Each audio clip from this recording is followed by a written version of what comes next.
안녕하세요. 저는 30대 중반의 남성입니다. 저는 4년 전 30살의 나이로 결혼을 하게 되었어요. 아내랑은 20대 중반 때부터 연애를 해왔습니다.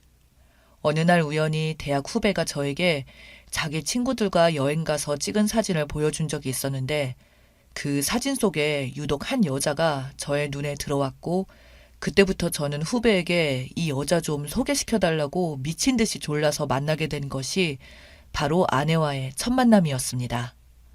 저보다 3살이 어린 아내는 사진으로도 첫눈에 반했었지만 실제로 만나고도 더욱 제가 더 반했었죠. 외동딸로 금지 오겹으로 자란 아내는 세상 물정을 잘 모르는 여자인 게 흠이긴 하였지만 그만큼 저밖에 모르는 바보이기도 했습니다. 아내에게 항상 멋진 남자친구가 되기 위해서 사귈 때부터 노력도 참 많이 했어요. 가끔은 제 분수에 맞지 않는 모습을 보인다고 허세도 부리며 큰돈도 대출받아서 선물하기도 하고 그 때문에 결혼할 때 돈이 모자라 저희 집에만 대출 사정을 털어놓고 부모님께 엄청난 욕을 먹게 되었죠. 무슨 선물을 하고 데이트를 하는데 대출까지 받아서 하냐면서요. 그래도 저는 그만큼 아내의 마음을 사로잡기 위해서 그거 하나는 지금도 후회하지 않습니다. 물론 아내는 그런 선물 안 받아도 괜찮았었겠지만 순진한 아내가 주변 친구들에게 밀리는 모습을 보여주기도 싫었고 제가 모자란 남자라는 걸 인식하게 만들기 싫었었거든요. 그 이후 우여곡절 끝에 그렇게 저는 아내와 결혼까지 골인했습니다. 아내는 처갓집에도 제가 그렇게 잘난 남자라고 소개를 이미 다 해놨었고 그래서 처갓집에 처음 갈 때 정말 부담 반 기대 반으로 갔어요.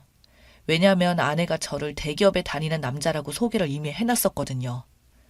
그러나 실상은 저는 대기업의 하청 계열사였어요. 그저 아내에게는 대기업 계열사로만 말을 해놨던지라 아내는 그렇게만 믿고 있었던 거죠. 대기업 계열사이긴 하지만 실제 월급은 대기업 본사에 비하면 반 수준에 미치는 금액이었고 실제로 그 정도 월급은 중소기업 다니는 친구들이랑 비슷하거나 오히려 좀 더 적은 수준에 해당됐습니다. 그런 이유 때문에 저도 나름대로 본사로 이직할 기회가 간혹 생기면 노력을 하고 있었으나 생각처럼 그게 잘 되질 않았어요.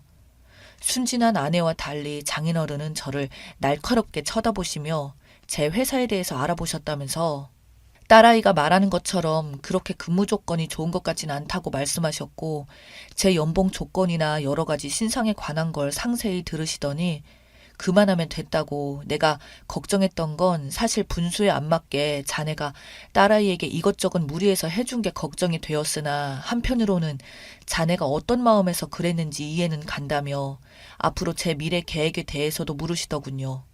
그날 장인어른과 정말 술 마시면서 이런저런 이야기를 많이 했습니다. 그 이후 장인어른은 저에게 사람 하나 좋은 게 참 마음에 든다며 딸아이는 사실 자네도 알겠지만 너무 순진해서 걱정이지만 정말 앞으로도 내 딸을 잘 보듬어 달라고 하시더군요. 그리고 저는 결혼할 때 장인어른께서 정말 많은 지원금을 보내주셨어요. 저희 본가에서도 제가 하나밖에 없는 아들이라 그런지 대출까지 받아서 돈을 주셔서 저희는 신혼부부임에도 불구하고 부부 공동명의의 집까지 한 채 장만해서 살 수 있게 되었습니다.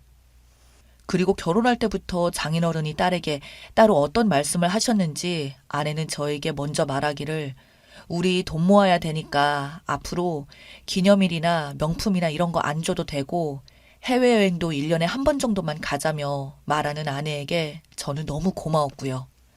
그때부터 사실 돈 나가는 지출이 확 줄어들었고 이만하면 살만 하겠구나 싶었죠. 하지만 결혼한 지 반년도 안 되어서 아내는 임신까지 하게 되고 그때부터 제 부담감과 책임감은 더 커져만 갔어요. 딸아이까지 출산을 하게 되니 이건 뭐랄까요. 정말 이대로 살다가는 아무것도 못할 것 같은 암울함이 순간 몰려왔습니다. 저희 두 부부의 기본적인 생활비도 있는데 그나마 작은 월급 쪽에서 아내랑 한 달에 한두 번의 외식도 하고 평상시 먹는 것 별로 안 아끼고 살았었거든요. 그래서 마트를 가게 되면 장도 크게 보고 음식이나 간식들을 쌓아두며 그런 생활을 했었는데 아이가 태어나자 산후조리원부터 돈 들어갈 게 정말 많더군요.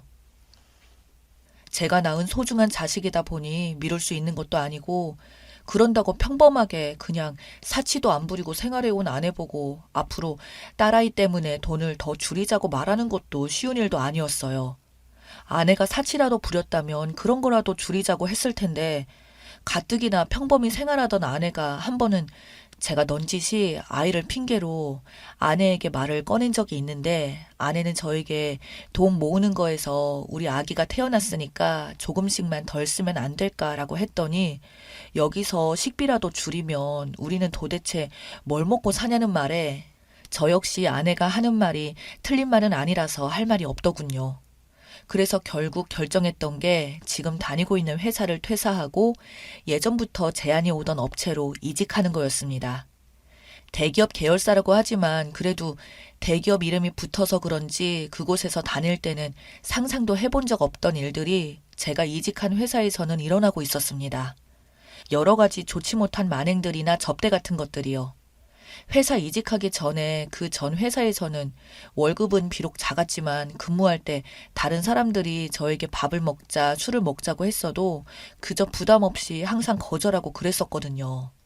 즉, 당시에는 제가 거절하고 그래도 별 문제가 없었지만 중소기업으로 이직을 하니 돈은 계열사 다닐 때보다 훨씬 많이 받았지만 제가 직접 접대도 나가야 되고 그래서 일이라도 못 따오면 몇 년 못 다니고 잘리는 사람들도 많이 봤고 몰래 뒷돈 받고 도망가는 사람들도 많았고요. 그게 여기서는 반이라고 하더라고요. 원래 회사는 걸리면 경고받고 심할 때는 잘릴 수도 있었는데 저는 그게 겁이 나서 그런 식사 자리에 한 번 나간 적도 없는데 여기는 반대로 거의 대부분 그렇게 뒤로 받아먹고 있었습니다. 그게 물질적인 게 되었든 갑질이 되었든 간에 말이죠. 그렇게 갑의 입장에서 을의 입장이 되자 접대를 해야만 하는 입장이 되었고 그때부터 매일같이 저는 원치 않던 회식을 하게 되고 접대를 하게 되자 매일매일 집에 새벽이 되어서야 들어올 때가 대부분이었어요. 한 번은 너무 술을 많이 마셔서 포도당 주사도 맞아보고 건강검진을 받아보니 기존 간 수치의 7배에서 8배 되는 수치가 나오기도 했습니다. 문제는 그렇게 되면서부터 가족에 신경 쓰는 시간보다 밖에 나와서 일하는 시간이 대부분이었죠. 아내도 초반에는 많이 가져다주는 생활비와 월급 때문에 좋아했지만 시간이 점차 흐를수록 제가 새벽에 들어오는 문제로 잦은 다툼을 하게 되었어요. 그리고 접대 자리라 보니 여성분들과 동석을 안 할래야 안 할 수도 없었고 그 부분에 대한 것을 아내에게 사전에 인지를 시키려고 말을 했으나 아내는 저에게 오히려 더럽다는 둥, 자기도 그러면 바람을 피울 거라는 둥 폭언을 내뱉으며 저를 더욱 힘들게 했었죠. 그런 아내는 제가 이직한 것도 몰랐던지라 갑자기 제가 술을 마시고 새벽에 들어오는 걸 절대 이해를 못했던 것이죠. 급기야 아이를 데리고 친정으로 내려간 아내는 장인어른께서 설득해 주셔서 다시 집으로 돌려보냈을 정도입니다. 장인어른께서는 충분히 이해한다며 선만 넘지 말라고 하셨어요. 저는 하늘에 맹세코 아내에게 떳떳하지 못한 일은 한 적이 없었다고 당당하게 말씀을 드렸었죠. 그러나 그런 저를 더욱 힘들게 하는 사건이 발생하게 됩니다. 그날은 제가 해야 되는 일 중에 가장 큰 일에 해당되는 일이었습니다. 이번 건을 따내면 회사에 몇 년치 공사를 따내게 되는 거라 성과금도 약속이 되어 있었고 저도 거기에 심혈을 기울였어요. 다만 문제라면 담당자가 정말 더럽게 갑질하던 놈이라는 악명이 높은 것이었고 그놈 앞에서는 무조건 그냥 노예처럼 빌빌거려야 했습니다. 그놈은 접대 자리 붙어도 최고가 아니면 거들떠도 안 보고 그런 걸로 꼬투리 잡던 아주 더러운 놈이었던지라 접대 장소도 처음부터 1인분에 최소 7만 원에서 10만 원 이상 하는 그런 소고기집으로 장소를 잡아서 시작했었습니다. 그렇게 술이 어느 정도 들어가고 거래처 담당자가 담배를 피우러 간다고 하여 하지도 않는 담배를 사와서 그놈에게 불을 붙여주고 했더니 갑자기 제 뺨을 톡 치면서 참 애쓴다고 비웃듯 말하더군요. 저는 아랑곳하지 않고 애쓰는 게 뭐가 문제냐고 대답했더니 지금 그래서 애쓰는 게 기분 더러운 거냐며 갑자기 저한테 시비를 걸더니 장난삼아 톡톡 건드리는 제 뺨을 때리는 강도가 점점 세지기 시작했어요. 말을 하면 할수록 저에게 기분이 더럽다며 화를 내더니 급기야 제 뺨을 철썩하고 때리면서 욕을 내뱉는데 저는 그저 죄송하다고 그런 의도가 아니었다고 사과를 했습니다. 저는 정말 화가 났지만 이번 건에 모든 게 달려있다고 저희 아내와 딸아이를 생각하니까 참을 수 있었습니다. 그러나 뺨까지 때리니 주변 사람들이 다들 저희를 쳐다보고 있었고 그놈은 그게 더 흥분되고 재미있었는지 큰 소리를 치면서 저를 또 때리더군요. 그때 갑자기 사람들 틈에서 이서방 하며 장모님께서 나오시는 겁니다. 그 자리에 장모님이 식사를 하러 오신 줄은 상상도 못했었어요. 그러자 이 자식이 술이 좀 되었는지 장모님에게 짓거리면서 말하기를 이런 자존심도 없는 놈이랑 결혼한 딸은 안 봐도 뻔하다며 혀를 차더군요. 장모님이 그 말에 무슨 말을 그렇게 하냐고 당신이 뭔데 남의 뺨을 그렇게 때리냐니까 자기 말 한마디면 저 같은 인간 자르는 건 일도 아니라고 아줌마 그러니까 말 조심하라고 당신 사위랑 딸 한순간에 그냥 길바닥에 나앉게 만들어주겠다고 하면서 반발하는 그 자식을 보니 저는 도저히 참을 수가 없었습니다. 저는 필사적으로 계속 참아왔던 인내심이 순식간에 나와서 그놈에게 달려들었고 정신을 차려보니 제가 그놈 위에 올라타서 주먹을 날리고 있더군요. 결국 경찰까지 오게 되었고 경찰서에서 다 같이 가게 되었지만 다행히 제가 먼저 뺨을 맞는 폭행을 당했었기에 쌍방 폭행이 되었고 인격 모독 말까지 인정받아 경찰서에서는 별일 없었으나 그놈은 빨리 합의하라고 아니면 내가 니놈 반드시 잘리게 만든다며 협박을 하더군요. 제가 다니던 회사에서도 일 크게 만들지 말라더군요. 그런데 여기서 장인어른 덕분에 반전이 일어났습니다. 처가에서도 제가 회사를 옮기고 그런 수모를 당하고 있다는 걸 알게 되었던 거죠.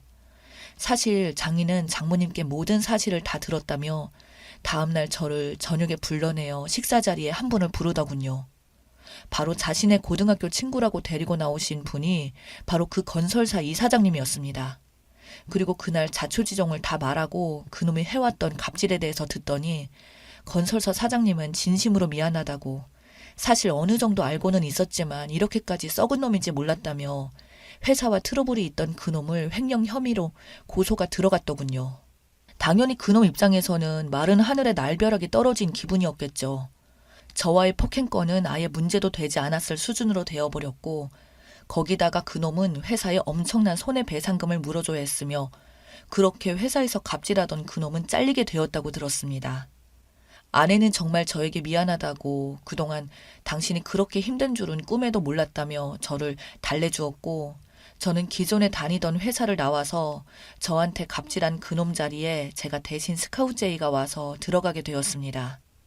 그 뒤로 회사 위상도 업계에서 나쁘지 않아 저는 접대 자리도 제가 거절하고 안 나갈 수 있게 되었고 그런 쪽에 신경 쓸 것도 없이 정말 일만 명확하게 처리하면 되는 위치다 보니 일의 성과가 많이 올랐다며 사장님께서 직접 성과금과 칭찬도 받으면서 일을 하게 되었습니다. 정말 어떻게 인연이 이렇게까지 흘러갔는지 일이 이처럼 풀리게 되었는지 저는 지금도 아직 얼떨떨합니다만 그저 항상 처가에 감사하고 제 일상생활 매사에 감사하며 앞으로도 가족을 아끼고 사랑하라는 하늘의 뜻인 것 같네요.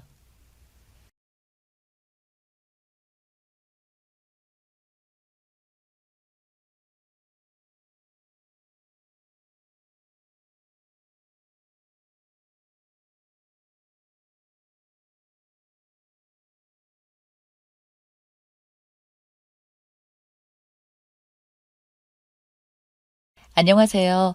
저는 현재 35살, 남편은 40살입니다. 이번에 겪게 된 일로 인해 정말 인연이라는 게 있다는 걸 느끼게 되었어요. 저희 가족은 한식집을 운영하고 있습니다. 배달도 돼서 저녁 시간만 되면 주문이 많이 밀려왔죠. 그런데 비가 억수로 쏟아지던 날 하필 평소와 달리 배달이 더 많이 밀려 있었고 아빠는 빠르게 일을 마무리하려고 급하게 배달하다가 빗길에 미끄러지면서 크게 다치게 되는 일이 있었어요. 그때 아빠를 구해준 사람이 바로 지금의 남편입니다. 정말 고마웠죠. 그때 늦은 시간이었고 마지막 배달이었는데 그곳이 하필 인적이 드문 곳이라 차들도 거의 다니지 않았었거든요. 그때 마침 남편이 지나간 거죠. 그렇게 119에 신고를 하고 응급실에 실려갔는데 무릎이 골절이 돼서 후유증이 남아버리게 되었어요. 그때 이 남자에게 금전적으로나마 보답을 해드리려고 계좌번호를 물어봤는데 음식점을 운영하냐고 물어봤고 나중에 밥 한 끼 먹게 해달라며 돈은 필요 없다고 정중히 거절했어요. 그렇게 헤어지고 며칠 후 저희 매장이 한가할 시간쯤에 직원 몇 분이랑 찾아오고 식사 함께 하고 들어갔어요. 식사가 다 끝이 나고 결제하려고 하길래 괜찮다며 손사래를 쳤지만 끝까지 결제를 하고 갔어요.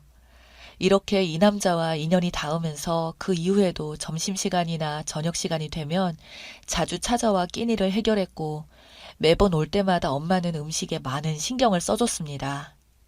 그런데 배달 전문인데 아빠 몸이 회복이 덜 돼서 배달을 하지 못해 직원을 구하고 있었는데 문 앞에 직원 채용 공고를 보고 관심을 보이면서 잠시 일을 쉬고 있으니 도와주겠다며 돈은 필요 없고 식사만 해결할 수 있게 해주면 된다면서 그날 당일 배달 주문을 받으라며 저희 의견은 묻지도 않고 오토바이에 올라탔습니다.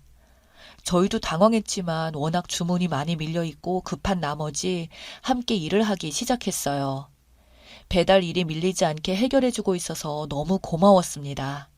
그렇게 지내던 중 너무 고생하는 듯 해서 아빠는 회식을 권했고 횟집에서 꽤 고가의 횟감을 시켜 소주 한 잔에 그동안 궁금했던 걸 이것저것 물어봤어요. 도와주는 건 고맙지만 지금 무슨 일을 하고 있나? 잠시 일을 쉬고 있다면서 적지 않은 나이 같은데. 원래 하던 사업이 있는데 건물 이전 준비를 하고 있어서 잠시 쉬고 있어요. 아마 다음 달이면 사업장으로 돌아가야 하네요. 그래도 사장님께서 말씀하신 것처럼 인연이 다 제가 도와드릴 수 있는 상황이 돼서 다행입니다. 이 인연이 앞으로 계속해서 이어지면 정말 좋겠네요. 그리고 제가 금전적으로 보상을 받지 않고 일하는 거에 대한 부담은 안 가지셔도 돼요. 너무 신경을 많이 쓰고 계신 것 같아 다시 한번 말씀드리는데요. 저는 그냥 도와드리고 싶어서 그런 거니까 사모님께서 맛있는 밥만 차려주시면 그걸로 만족합니다. 무덤덤하게 저희가 하는 질문에 숨김없이 대답을 해주는 모습에 아빠를 구해준 건 고마운데 이렇게 시간이 한가한가 생각하며 빤히 쳐다보다가 저와 눈이 마주쳤고 순간적으로 화들짝 놀라 얼굴이 붉어져 시선을 회피했네요. 조금 신기했어요. 제가 평소에 겪어보지 못했던 남자였고 이 사람이 도대체 무슨 생각을 하고 있는지 마음을 읽을 수 없어서 계속해서 신경이 쓰이기 시작했죠. 배달 일을 하면서도 자신이 운영하는 사업장의 직원분들과 통화를 나누듯 바빠 보였습니다. 저희 아빠가 다쳤기 때문에 도와주는 건 정말 고마웠지만 한 달 뒤 본래 직업으로 돌아가야 해서 일할 사람을 다시 구하기 시작했고 이 남자는 정말 아무런 보수 없이 밥만 먹었습니다. 그렇게 한 달이 지나고 자신의 본업으로 돌아간다며 다음 날부터 얼굴을 볼 수가 없었어요. 그렇게 시간이 흐르고 매장에 한 통의 전화가 와서 받았죠. 저희와 인연이 닿았던 대식씨였고 저녁에 회식을 하려고 하니 전석 예약을 잡아달라고 부탁을 했어요. 저희는 바쁘게 테이블 세팅에 들어갔고 그리고 저녁 시간이 되니 많은 사람들이 우르르 몰려들어와 자리에 앉아 저희를 보며 반갑게 인사해 주길래 무슨 영문인지 몰라 얼떨떨한 상태로 들어오는 손님들께 인사를 하며 음식 준비를 하려고 하는데 때마침 대식씨가 들어왔어요. 그렇게 한참을 웃고 떠들며 회식을 즐기고 있는 직원들과 묵묵히 그 말을 들어주고 있는 모습에서 진짜 사장의 느낌이 물씬 풍겨 보였어요. 정확히 무슨 일을 하는지 물어보진 않았어요. 사업을 하고 있다는 말만 들었을 뿐.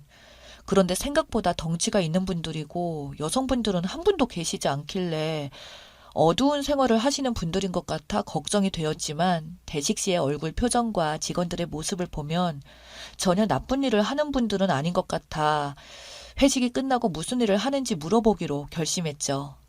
그렇게 문 닫을 시간이 한참 지나 회식 자리가 끝이 나고 너무 늦게 마무리해서 죄송하다며 저에게 말을 건네왔어요. 사장님 어디 가셨어요? 몸이 안 좋으셔서 오늘은 일찍 들어가셨나 봐요. 몇 달 만에 와서 얼굴 좀 뵙고 싶었는데 다쳤던 무릎이 많이 쑤신다고 오늘은 일찍 들어가셨어요. 요 며칠 무리하셨거든요. 식사하시면서 불편한 건 없으셨어요? 괜찮았어요. 직원분들도 친절하시고 음식 맛도 좋다고 앞으로 회식은 여기에서만 하자고 난리던데요. 그래도 신경 써주셔서 편하게 식사했네요. 저희가 회식을 자주 하는 편은 아니라서 아마 몇 달 뒤에 다시 올 것 같아요. 그럼 사장님께 안부 전해주시고, 사모님, 오늘도 변함없는 음식 해주셔서 정말 감사합니다. 혹시 실례가 안 된다면 무슨 일을 하시는지 알 수 있을까요? 저희가 배달도 되거든요. 대식 씨는 저를 보며 웃으면서 물류 쪽 일을 한다고 대충 얘기를 흘리면서 밖에서 부르는 직원들의 손짓에 급하게 인사하고 나갔어요. 그렇게 모두가 떠난 자리를 치우며 엄마와 이런저런 대화를 하던 중 엄마는 대식 씨가 참 마음에 든다며 좋게 보고 있었습니다. 언제 뭘 봤는지 아직까지 미혼인 것도 알고 있었고 엄마랑 둘이서 꽤나 많은 대화를 한 것 같았어요. 저보고 마음에 있으면 둘이 만나보는 것도 좋을 것 같다며 다리를 놓아주시려고 계획까지 하고 계신 걸 보니 당황스럽기도 했지만 제가 여태까지 만나본 남자 중에 인성 바르고 제일 괜찮아 보였죠. 그렇게 뒤에서 엄마의 노력 끝에 저희 둘은 만남을 가지게 되었고 첫 만남이 좋았기에 서로에 대한 인상도 좋게 다가와 본격적으로 연애를 하게 되었습니다. 그러면서 대식 씨가 일하는 곳도 가보게 되었고 제가 생각했던 어두운 곳이 아닌 직원분들 모두 땀 흘리며 열심히 일하는 곳이었어요. 회사 직원분들과 인사도 나누고 직원분들 점심 식사하라고 엄마는 음식 배달까지 시켜주면서 정말 좋은 관계를 유지해 나갔죠. 그런 모습들을 옆에서 지켜본 저희 부모님은 대식 씨를 저녁에 술 한잔 하자며 불렀고 조심스럽게 속마음을 꺼내 놓았습니다. 우리 딸이랑 결혼할 생각 없나? 지금까지 좋게 만나고 있고 서로 잘 맞는 것 같은데 우리 인연이 보통 인연도 아니고 말일세. 조만간 결혼도 생각해보면 나쁘지 않을 것 같아만 어떻게 생각하는가? 어, 저도 세희 씨 좋아하고 있고 앞으로 먼 미래까지 생각하면서 만나고 있습니다. 하지만 저는 세희 씨처럼 부모님이 두 분 다 계시지 않습니다. 제가 막 태어났을 때 버려진 걸로 기억하고 있어요. 저는 고아원에서 자랐거든요. 그래서 남들 시선이 좋진 않아요. 그렇기 때문에 결혼도 망설인 거고요. 제 마음을 꺼내놓기가 힘들었어요. 제가 이 말을 하면 어떻게 받아들일지 모르겠지만 혼자 살아왔어도 나름 성공한 인생이라고 생각해요. 허락해 주신다면 행복하게 잘 살겠습니다.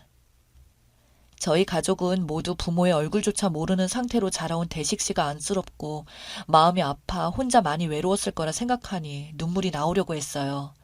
그래서 엄마가 해준 음식에 대해서 집착이 심했던 것 같아 함께 살면서 아팠던 마음 위로해주면서 행복하게 살고 싶어 대식 씨와 결혼하겠다고 다짐했습니다. 그렇게 저희 가족 모두 동의했고 결혼식 전 이것저것 준비할 게 너무 많아 거의 매일 만나다시피 함께 있었고 그렇게 준비하다 보니 벌써 결혼식이 다음 날이었어요. 대식 씨가 저희 식당에 와서 다음 날 문을 닫아야 하기 때문에 같이 정리를 해주고 있었는데 엄마가 설거지를 하는 도중 이상하게 물이 나오지 않아서 쌓여있는 설거지를 하지 못해 답답해하고 있었고 대식 씨가 거들어 이리저리 살펴보는데 예전에도 이런 적이 한 번 있었다며 엄마는 잠시 살펴보러 간다고 자리를 비웠었고 대식 씨는 배관이 녹아 막힌 것 같다며 업체를 부르는 게 좋을 것 같다면서 전화를 해봤지만 너무 늦은 저녁이라 전화 연결이 되는 곳은 없었죠. 그런데 한참이 지나도 엄마가 오지 않았고 뭔가 문제가 있는 것 같아 수도 밸브를 조절하는 창고에 들어갔는데 엄마는 없었습니다.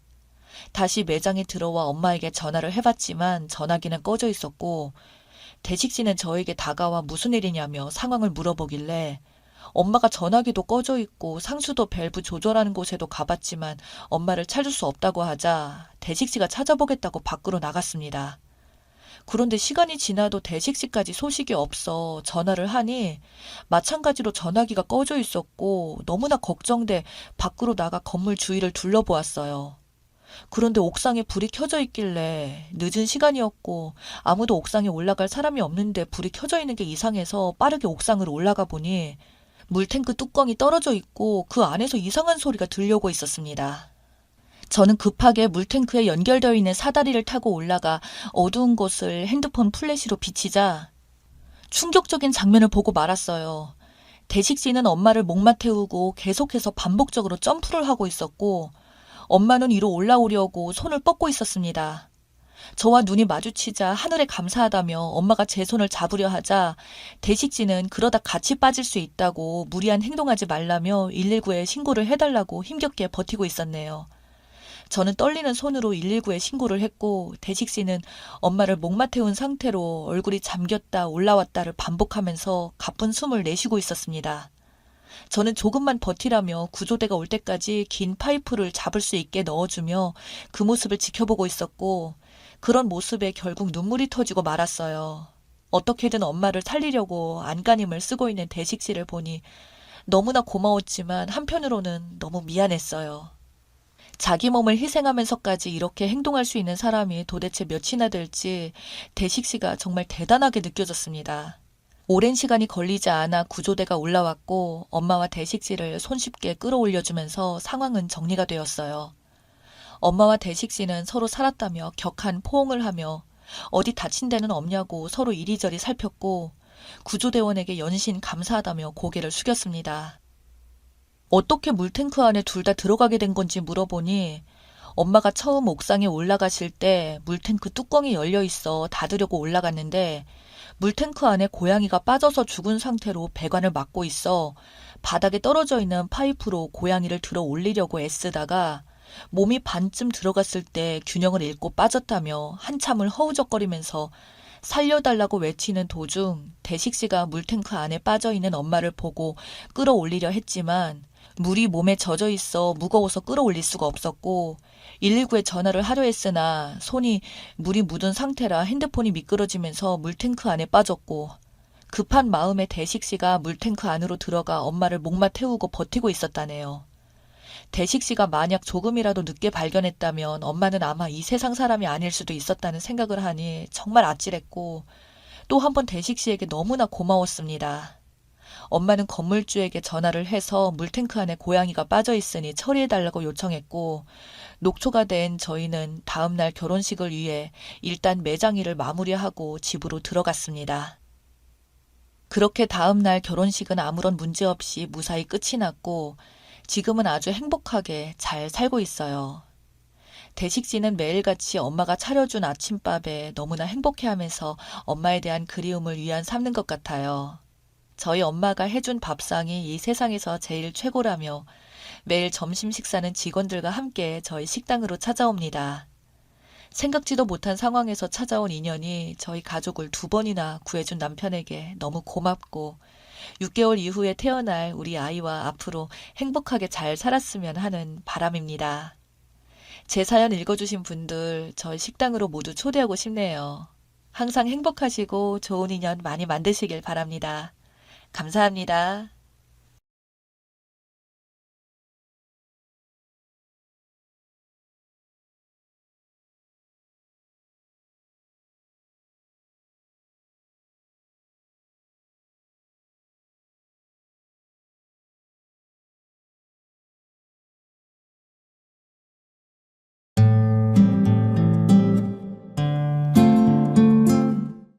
오늘의 사연 시작하겠습니다.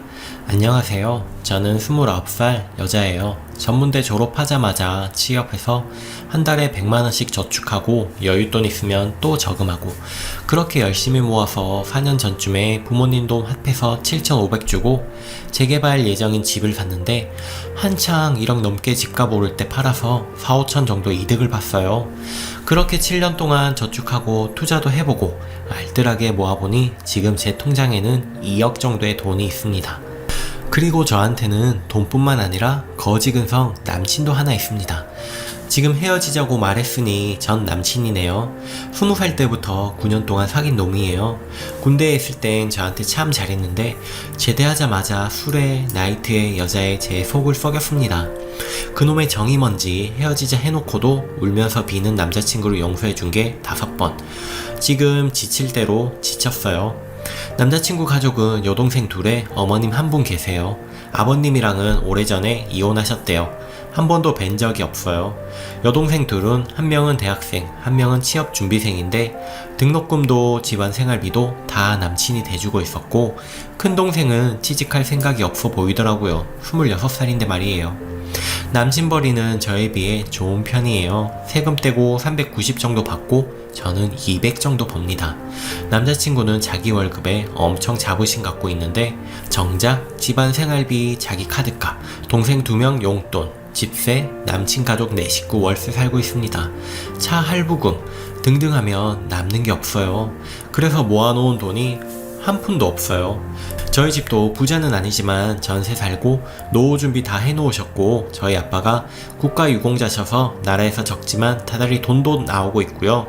어제 이런저런 결혼 준비 얘기를 하다가 집 얘기가 나왔는데 남자친구가 처음에는 자기 집에 들어가 몇 년만 살고 돈 모아서 나오자고 하더라고요. 남친 집은 작은 방 2개, 한 방은 어머님이 쓰시고 다른 방은 동생 둘이 쓰고 있어요.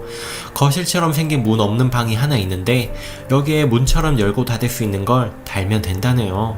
그 방에 에어컨, 컴퓨터, 옷장 다 있어서 온 가족이 들락날락. 말이 방이지 남자친구는 소파에서 잠만 자지 그냥 거실이에요. 에이 싫어, 집 구해야지. 난 우리 둘이 살고 싶은데.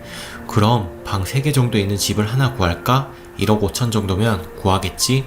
그쯤 하겠지? 자기 돈 얼마나 있는데? 없는 거 알지만 물어봤습니다. 나? 없지. 그럼 집은 어떻게 구하게? 너 모아놓은 돈 있잖아. 일단 그걸로 구하고 너 월급으로 생활비 쓰고 내 월급 다 모아서 큰 집으로 가자. 이러더라고요. 남자친구도 제가 모아놓은 돈 많은 거 알아요. 결혼하기 전에 남자친구가 월급이랑 통장 오픈하자고 해서 했거든요. 그때 남친 돈이 다 집 생활비로 들어가느라 모아놓은 돈이 없는 것도 알게 됐고요. 어차피 남친 모아둔 돈 없는 거 알았고 제 돈 2억은 저 시집갈 때 쓰고 일부는 부모님 드릴 생각이었기 때문에 괜찮았습니다. 근데 2명 사는 집 방 3개나 필요할까 싶어서 그럼 20평 안쪽으로 방 2개짜리 전세 구해서 하나는 옷방 쓰고 남는 돈 우리 부모님 드릴래 했더니 대뜸 하는 말이 그럼 우리 엄마는? 우리 엄마는 어떻게 해? 어머님은 왜? 했더니 정색하면서 이기적이라고 하더라고요. 나는 방 3개짜리 구해서 엄마 모시고 살고 싶어. 우리 엄마도 좋대. 난 그건 싫은데. 그냥 어머니는 동생들이랑 살라고 하고 우리 둘이 살자. 너 집 구하고 남는 돈 다 너네 부모님 드린다며. 그럼 우리 엄마는 어떻게 해? 뭘 어떻게 해? 그럼 남는 돈 자기 어머니 드려야 해? 그럼 우리 엄마도 너 더 좋게 보지 않을까? 싫어. 우리 엄마 줄 거야. 노후자금으로. 우리 엄마도 노후자금 없는데? 어머니 노후자금을 왜 나한테서 찾아? 그럼 나도 우리 엄마 돈 드릴래. 자기 모아놓은 돈 있으면 자기도 결혼하고 남는 돈 어머니 드려. 우린 집만 있으면 처음부터 다시 모아도 되니까. 나 모아놓은 거 없잖아. 그럼 못 드리는 거지 뭐. 황당해서 화도 안 나고 웃음만 나더라고요. 대체 이게 뭐지? 하는 생각도 들고 집 사고 남는 돈 지네 엄마 줬으면 싶었는데 직접적으로 말은 못 꺼내고 우리 엄마는 어쩌지? 계속 이 말만 하는데 한 대 때리고 싶었어요. 애가 하고자 하는 말이 뭔지 답답해서 제가 그냥 집 사고 남는 돈 너네 엄마 주라는 거냐고 얘기 꺼냈어요. 그럼 뭐 어쩌자고 집 사고 남는 돈 어머니 드리자는 거야. 아니 난 그럴 생각 없었지. 근데 자기가 큰 집 말고 작은 집으로 구하자며. 응, 둘이 사는데 방 3개까지는 필요 없을 것 같아서 자기가 그랬잖아. 일단 내 돈으로 구하고 자기랑 돈 모아서 더 큰 집 가자고. 난 엄마 모시고 사는 줄 알았지. 그건 내가 싫어. 미안. 대신 어머님 집 가까운 곳에 집 구하고 자주 찾아가자. 그럼 집 사고 남는 돈은 우리 엄마 드릴 거라니까. 우리 엄마도 노후자금 있어야 하잖아. 어머니 노후자금을 왜 내 돈으로 하려고 해? 난 방 2개짜리 구하고 남는 돈 우리 집 줄 거야. 예전부터 이럴 생각이었고. 그럼 반반씩 드리면 되지. 싫어. 생각도 안 해보고 싫다고 그러냐? 남는 돈 우리 엄마 드리는 게 오래전부터 내 생각이었어. 큰 집 구해서 우리 엄마랑 셋이 살던가 작은 집 구해서 둘이 살 거면 우리 엄마도 노후자금을 조금 주던가 하자. 이러는데 속 터져서 미치겠더라고요. 계속 똑같은 말로 30분 정도 싸우다가 말이 안 통하길래 일단 집에 가서 생각해 보겠다고 하고 집에 왔는데 이건 아니잖아요. 다른 분들이 보시기에도. 집 와서 씻고 나오니 카톡 하나가 와 있더라고요. 엄마가 너가 싫어하면 같이 사는 건 엄마 쪽에서 양보하시겠대. 대신 2천만 원 정도만 엄마 드리자. 엄마도 우리가 2천쯤 드릴 거라고 하니까 서운하기는 해도 좋아하시는 것 같아. 좋게 좋게 넘어가자. 나도 자기 부모님한테 효도 많이 할게. 카톡 보고 잠깐 생각하다가 잠들기 전에 카톡 하나 보내줬습니다. 나 더 이상 너랑 결혼 못하겠다. 셀프 효도해. 잘 지내고 안녕. 읽는 거 확인하고 차단했습니다. 전화 오길래 전원도 껐어요. 집으로 12시 넘게 전화가 오길래 엄마가 무슨 일이냐고 물으셔서 아무 일 아니라고 하고 제 폰으로 착신 전환 해놨습니다. 오늘 아침에 출근하려고 나오니 집 앞에서 갑자기 왜 그러냐며 잡는데 우리 결혼 다시 생각해보자고 했습니다. 너랑 결혼할 마음이 사라졌다고 뿌리치고 출근했습니다. 지금 출근했는지 어쨌는지 회사 앞에서 잠깐 만나자고 메신저로 날리길래 삭제해버렸습니다. 어머님한테도 전화와서 받으니 자기한테 그깟 돈 좀 주는 게 그렇게 싫냐고 난리네요. 저보고 나쁜 사람이래요. 제가 나쁜 사람인가요? 다른 분들 보시기에도 제가 나쁜 사람 같으면 저는 제 부모 생각밖에 못하는 나쁜 사람 맞나봐요. 29살에 9년 사귄 남자랑 헤어지니까 기분이 이상하네요. 저 이 남자 말고 다른 좋은 남자 만나 결혼을 할 수 있을까요? 저 잘한 거 맞나요? 너무 쉽게 헤어진 건가요? 마음이 싱숭생숭하네요. 후기입니다. 원래 후기 같은 거 쓸 생각 없었는데 많은 분들이 궁금해 하시는 것 같아서 후기라고 할 것도 없지만 올려요. 요 며칠 동안 남자친구가 끈질기게 따라다니고 무릎 꿇고 사과하고 잘못했다고 비는데 그놈의 정이 뭔지 안쓰럽기도 하고 불쌍하기는 개뿔. 깨끗하게 헤어지고 왔습니다. 혹시나 다시 만날까 걱정하시는 분들 걱정 안 하셔도 됩니다. 집 때문에 그러는 거지 미안해 엄마도 내가 설득할게. 결혼하면 내 월급도 다 자기가 관리해. 나는 진짜 아무 욕심도 없어. 자기랑 결혼해서 잘 살고 싶은 게 다야. 진짜야. 어쩌고 저쩌고 하는 거 한 귀로 듣고 한 귀로 흘렸습니다. 제 반응이 시큰둥하니까 그럼 여태까지 자기가 쓴 거 다 내놓으라고 협박도 하고 안 통하니까 다시 울면서 빌고 그 모습을 보고 있으니까 이 사람 진짜 이상한 사람이었구나. 9년 동안 나 뭐 한 거지 싶더군요. 9년 동안 자기가 나한테 썼던 돈을 배상하라고 하길래 얼마냐고 물으니 2천만 원이래요. 그놈의 2천만 원. 전생에 2천만 원 못 모으고 죽은 귀신이 붙었나? 너 같은 사람 붙잡고 보낸 내 9년은 돈으로 환산할 수도 없다. 난 내가 20대가 아까워 미칠 것 같다. 정 나한테 돈을 받아내고 싶으면 하나하나 영수증 달아서 청구해라. 더러워서 안 띄어먹는다. 다 줄게 하고 무시하고 붙잡는 거 뿌리치고 집에 왔습니다. 문자로도 그놈의 돈 하며 왈왈대길래 그놈 계좌로 카드빚 갚으라고 빌려준 500만원 찍혀있는 통장 찍어서 보내줬더니 답장이 없네요. 이것 말고도 그동안 빌려줬던 돈 통장에 그대로 증거 남아있으니 계속 괴롭히고 따라다니면 진짜 다 받아낼 생각입니다. 돈 좋아하는 놈이니 세상에서 제일 무서운 것도 돈이겠지요. 그리고 달아주신 댓글들 하나도 빠짐없이 모두 읽었습니다. 월급에 대해서 말씀드리자면 남친은 400 벌고 저는 200밖에 못 벌지만 별로 중요하다고 생각하지도 않고 단 한 번도 꿀린다고 생각해 본 적도 없어요. 저는 월급 200 모두 저를 위해서 사용하는 돈이라 여태 모자란 것 없이 잘 지내왔지만 남친 소비 패턴을 보면 400 버는 거 전혀 부럽지 않을 정도예요. 집에 온전히 주고 자기 카드 사용하고 돌려막고 하도 쪼들려 살아서 위에도 말했지만 카드값 갚아준 적 몇 번 있어요. 그렇게 무조건적으로 퍼줬더니 모두 제 것인 줄 착각한 모양이에요. 저 그렇게 돈에 연연해하는 사람 아니에요. 저도 사람인데 9년 사귄 남자친구랑 헤어지는 게 어떻게 그렇게 쉽겠어요? 그동안 많이 속썩였지만 정도 있고 평소에는 저한테 잘해줬거든요. 완전체라고 하시는데 지금 생각해보니 얘는 지이 분리할 때만 완전체가 되나봐요. 제가 헤어진 이유는 제가 집 다해 가서 남자친구가 자기 집에 2천 드리자고 해서 그것보다 제가 그만큼 양보했는데도 불구하고 고마움도 모르고 내가 당연하다는 걸 해야 한다는 듯이 뻔뻔한 태도예요. 9년 동안 사귀었다고 제가 무조건적으로 희생해야 할 필요는 없다고 생각해요. 더군다나 이런 남자한테는 9년이 너무 아깝지만 인생 공부했다고 생각하려고요. 여태 버려온 9년이 아까워서 앞으로 살아갈 90년을 버릴 수는 없잖아요. 지금 남자친구 어머님도 처음에는 욕하시다가 지금은 아가 하시면서 설득 모드로 바뀌셨지만 결혼할 생각 이제 없고 더 이상 그 집과 엮이고 싶지 않으니 연락하지 말아달라고 말씀드리고 후신 거부해놓고 등록되지 않은 번호는 아예 받고 있지 않습니다. 작은 여동생이 모 사이트에 자기 오빠를 꽃뱀에게 9년 동안 이용당한 불쌍한 남자로, 저를 착한 남자에게 9년 동안 빌부터 벗겨먹은 불려시로 만들어 욕을 써놓았길래 입한 주소 댓글 달아주고 좋아요 눌러줬습니다. 한번 댓글을 읽어보고 오빠 좀 보여줬으면 좋겠네요. 저는 그냥 제 돈으로 제 부모님께만 효도하는 이기적인 여자가 되렵니다. 막상 이렇게 되니 홀가분하기도 하고 기분이 이상하네요. 응원해주셔서 고맙습니다. 좋은 하루 되세요. 댓글입니다. 그놈 지금 빛이 2000인 듯.